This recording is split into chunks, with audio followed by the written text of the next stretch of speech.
privilegio, mi querido hermano, saludarte de nuestro ministerio Monte Olivar. Es un honor poder llegar a tu casa y tu corazón con esta pequeña palabra de explicaciones bíblicas que siempre hacemos semana a semana para edificar tu vida espiritualmente. Esta es una plataforma en la cual subimos enseñanzas bíblicas para explicar la palabra de Dios. Ahora traemos un versículo muy conocido por todos, Juan 3:16, porque de tal manera amó Dios al mundo que ha dado a su Hijo unigénito para todo aquel que en él cree no se pierda, mas tenga vida eterna. Cuando se refiere aquí perderse, ¿qué significa bíblicamente el perderse? Pero si el versículo dice que Dios amó a todo el mundo, entonces ¿por qué se pierde la gente? No te pierdas la siguiente enseñanza, véala hasta el final para que pueda comprender por qué dice la Biblia perderse espiritualmente y qué significa. Pero antes de comenzar esta pequeña enseñanza, pondremos en manos del Señor para que Él sea quien dirija mi boca y mi lengua para edificación de su reino. Señor amantísimo y Padre celestial, yo te quiero dar gracias, Señor, en este día, Señor, porque tú nos diste un nuevo día de acuerdo a tus misericordias, Padre de la gloria, Señor. Hoy vengo poniendo esta enseñanza en sus manos, Señor, que su mensaje haga abrir mi boca y mis labios para edificar su reino, para edificar aquellas vidas que nos escuchan, Padre de la gloria, Señor, que esta enseñanza pueda llegar a los corazones e inundarlos de tu amor, Señor, porque usted es el dueño de nuestra vida. A usted sea gloria y honra por los siglos de los siglos, Padre de la gloria, Señor. Todo honor, Señor, sea para usted, Señor. Lo hacemos en su nombre, por su nombre y para su nombre, Padre de la gloria, Señor. Sea usted, Señor, quien dirija, Señor, de principio a fin esta enseñanza, Señor, para poder edificar, Señor, las vidas espiritualmente, Señor. Hoy te pido gracias, poderoso Rey. Señor, que usted ilumine, Señor, nuestros pies con su palabra, Señor, y que nos lleven ese caminar, Señor, de su mano, Padre eterno, Señor. Todo esto se lo vengo pidiendo en el poderoso nombre de su Hijo Santo, Jesús. Amén y amén. Bueno, ahora veremos qué significa perderse bíblicamente. Veamos a la primera cita de Juan 3:16 y dice: de tal manera amó Dios al mundo que ha dado a su Hijo unigénito para que todo aquel que en él cree no se pierda, mas tenga vida eterna. ¿Qué significa perderse? Muchos que se dicen cristianos no entienden la verdad de Juan 3:16. Creen en tradiciones que no aparecen en la palabra del Señor.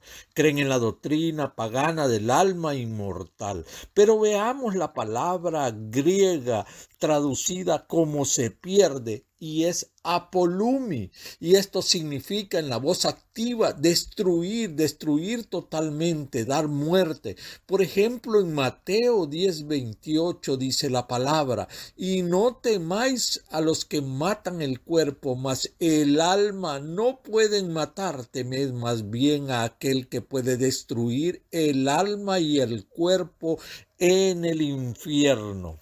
Ni penséis que nos conviene que un hombre muera por el pueblo y no que toda la nación perezca, dice Juan capítulo 11, verso 50. Por otra parte, la Biblia de Jerusalén traduce Juan 3:16 de la siguiente manera: tanto amó Dios al mundo que dio a su Hijo único, para que todo aquel que en él crea no perezca, sino que tenga vida eterna. La Biblia se muestra enteramente de acuerdo con esta definición. Su enseñanza clara es que la vida y la muerte son totalmente opuestos. Ningún pasaje de la Escritura describe la vida humana como algo inherente e inmoral, como ya hemos visto. El alma, sea cual fuere el concepto que se tenga de ella, puede morir. Y si no, veamos Ezequiel 18:4.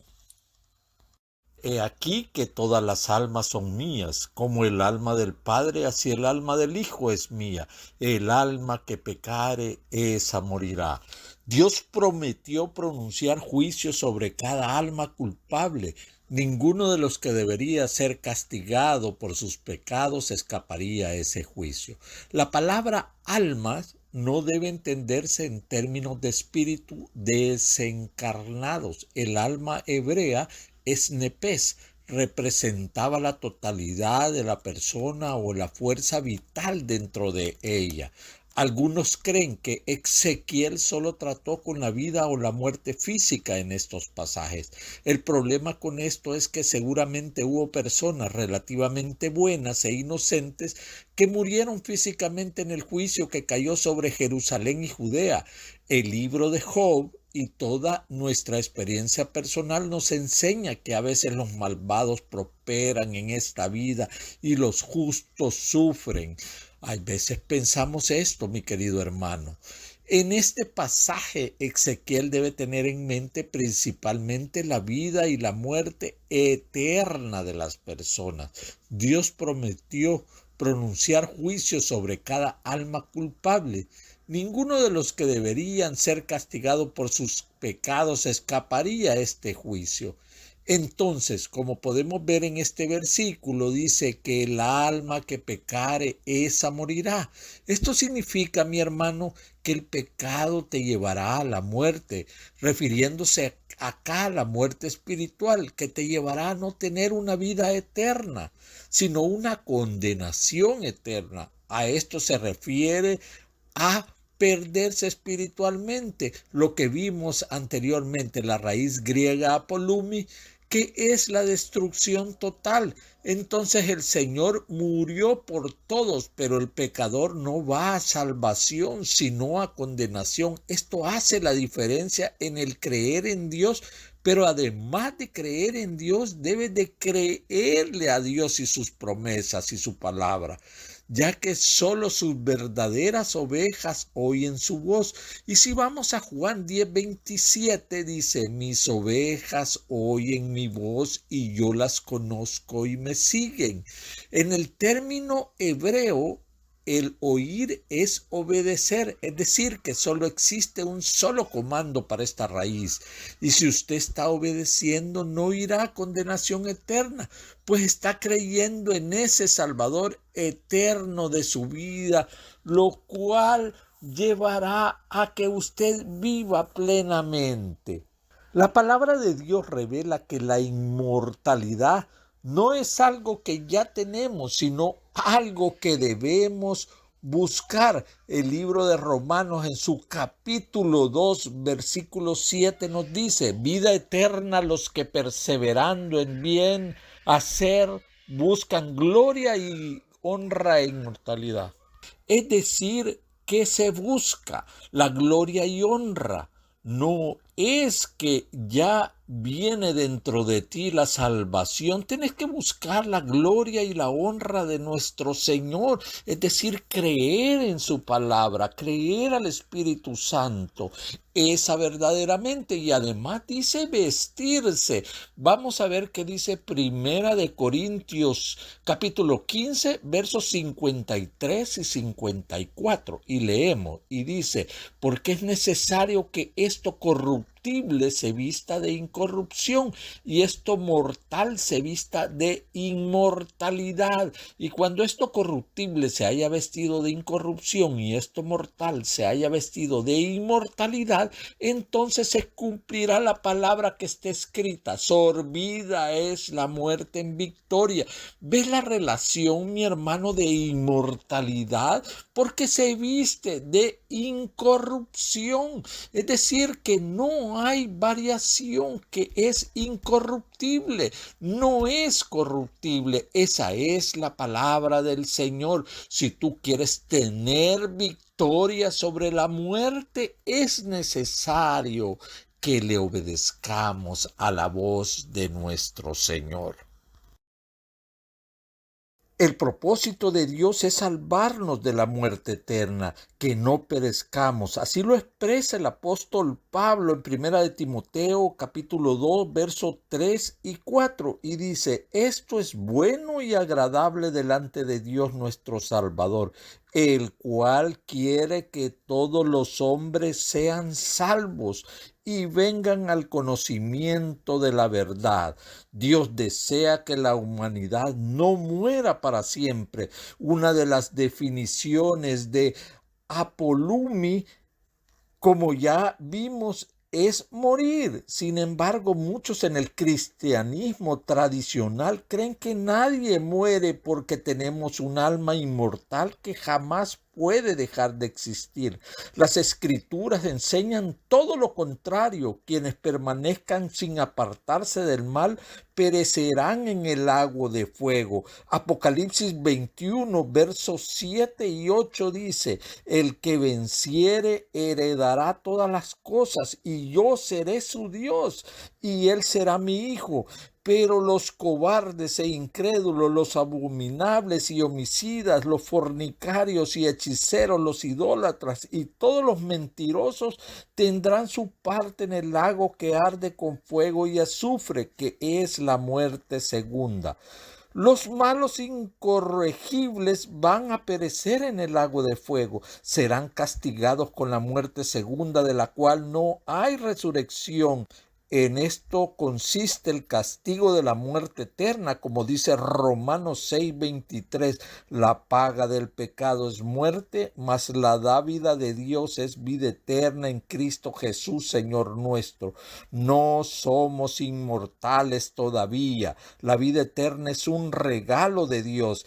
En esta verdad se revela un claro contraste en el cristianismo que viene de tradición y el cristianismo bíblico. Es necesario ver el cristianismo bíblico. El cristianismo tradicional enseña que el hombre vivirá eternamente, que nunca morirá ni dejará de existir.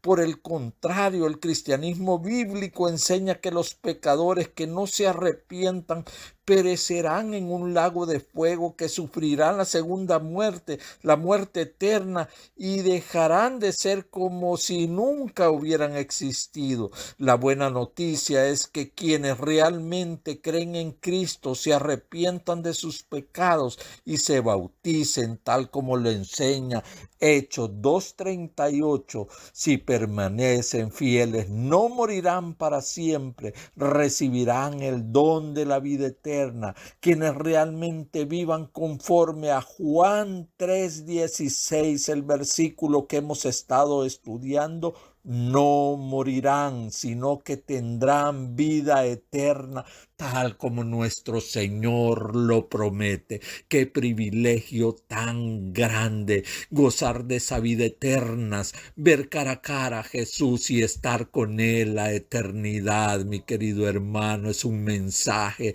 que nos da su palabra, la salvación eterna, la vida eterna, Señor, que tú y yo podemos gozar, el obedecer, el estar en luz en su palabra. Qué privilegio más grande haber explicado esta pequeña porción de la Biblia. Asimismo nos vemos en la siguiente enseñanza, mi querido hermano.